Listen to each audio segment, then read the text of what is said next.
What's going on YouTube? Noah back here with another video for y'all. So today, it's a little different video for me, or whatever. So I went to, so today's Wednesday, maybe? Yeah, something like that. So aside from the video, I haven't uploaded a video yet.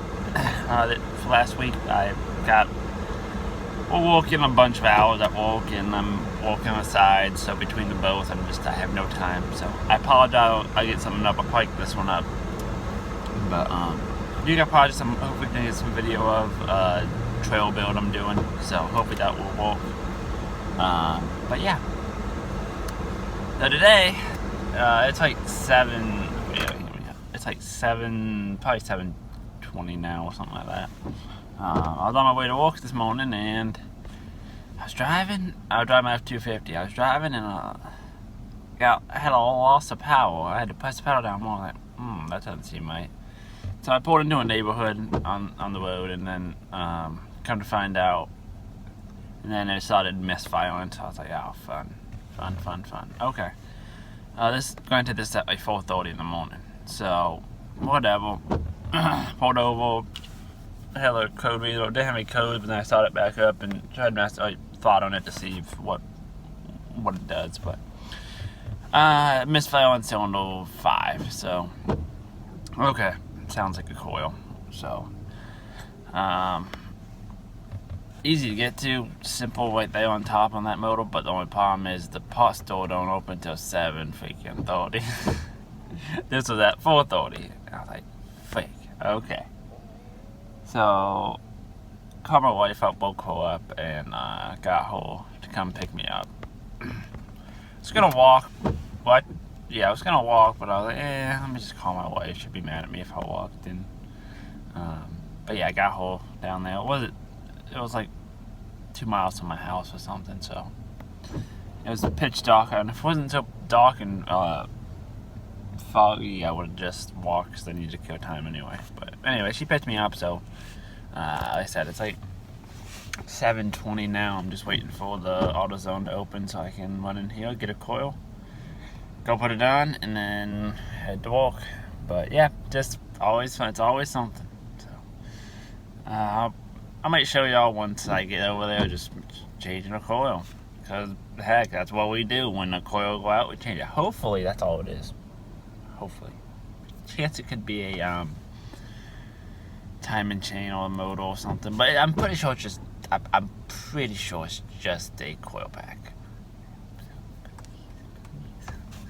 But I'll bring y'all back once I get it figured out. But alright, thank y'all for watching. What's going on YouTube? Noah back here. So this is the next part to that video I made about my truck broke down on me going to work. So it's the next day. Basically what ended up happening in a video, I was trying to get done so I could go to work and whatever. I swapped the coil. The coil did not solve the issue. I still ran like crap, misfires and all that. So whatever, I went back to the house after my wife got me, and I came back in my other truck, and I got my trailer, unloaded it, bought it over with the F150, or the Silverado 1500. Loaded this thing up on it, and then I lived like a mile and a half, 2 miles away, so it was all back road anyway. So I just hooked it up, bought it there, left it on the trail. I got my welding trail after work, or my welding truck for my parents after work, and I towed it over to my my parents' house, and had my brother help me do a little diagnosing last night. What we kind of figured out was all the misfires. It started out was just 5, misfire cylinder 5, and then from there it went 7 and 8, and 5, 6, 7, 8 is all on one bank. So it's all on one side of the motor. So that at least tells you it's something on one side. This does have the 5.4 with the 3 valve in it. So it does have a problem with cam phasers going out on them. They're leaking, or lack of oil pressure causing timing chain issue. That's really when you have lack of maintenance issues on the truck. A lot of sludge, that tend to do that on these engines. And so do some diagnosing with the scan tool, and first we thought it was something with the timing chains. We did a relative compression test.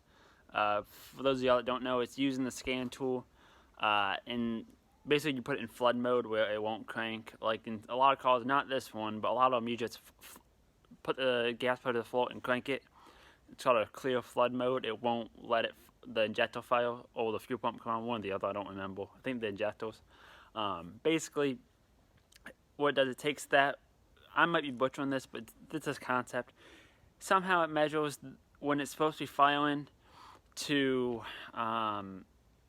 the amperage, the voltage or amperage spike on the starter. Don't ask, it's all voodoo to me in a sense, but my brother knew what he was doing, so I said okay. So we spent a little time doing that, figured that out, and then we kind of determined it was something to do with the timing, but it was running very advanced. I'm still not sure if we fixed it, but this is what I'll tell you. It was running very advanced, so yeah, what was it retarded? One of those two. So it would run good for a minute, and then it would go bad. Run good for a minute, go bad. So it was just kind of want to kill itself and all. So basically what we did is we went through and checked the data. One side was a little worse than the other. We unplugged the intake solenoid, or not the intake, the variable valve timing solenoids, and it should be a default. I think he said, like, I forget what he said, I think, and one side was staying at default, one was jumping all around. Alright, sorry about that. Oh, I'm all white. There you go. So my camera memory issues. So basically that's what happened. I don't remember where I left off, but basically we unhooked the solenoid, had the base level, one side was going wacky, so we kind of determined that it was a solenoid sticking. One of these things right here, variable valve timing solenoid. And we also got on, I think it was Identifix, and we did find out that this was a common issue. Quite a few people with the codes and stuff that we had that issue, said it was that, so we felt pretty confident in it. It was pretty much just figuring out how deep it went. So I haven't test drove this, but just from initial startup, it seemed to be working a lot better. I need to finish putting it back together, air intake on, and a couple other things, and then we'll get going and seeing if it makes sure it's going to work. I'll take it for a test drive. But as for right now, it seems good. I just want to let y'all know kind of what was going on. So another thing on these variable valve timing, let me spin y'all on and show y'all. A little trick I found. This is a variable valve timing solenoid, like I said. This sits, I did a plug right there. I don't know if you right there. This sits in there like this. And what you can do, a lot of people say you got to take the whole valve cover off, which isn't that bad, but it can be a pain. This truck I don't think it would be too bad. But anyway, you can actually take this seal out. We took the seal out last night and noticed that, took that out and noticed that you could get to that bolt right down there and undo it. It's a Torx T7, T27. So that being said, we took it out. Oh, we didn't take it out because we didn't have the Torx. The only thing is you have to get these long Torx. I had to pick up this set today. Wasn't that big a deal. I think it was like $40, something like that. But yeah, and we picked up the solenoid last night. I did unfortunately just have to go with a where's that box? A Dolman branded one right there. So this is what it was.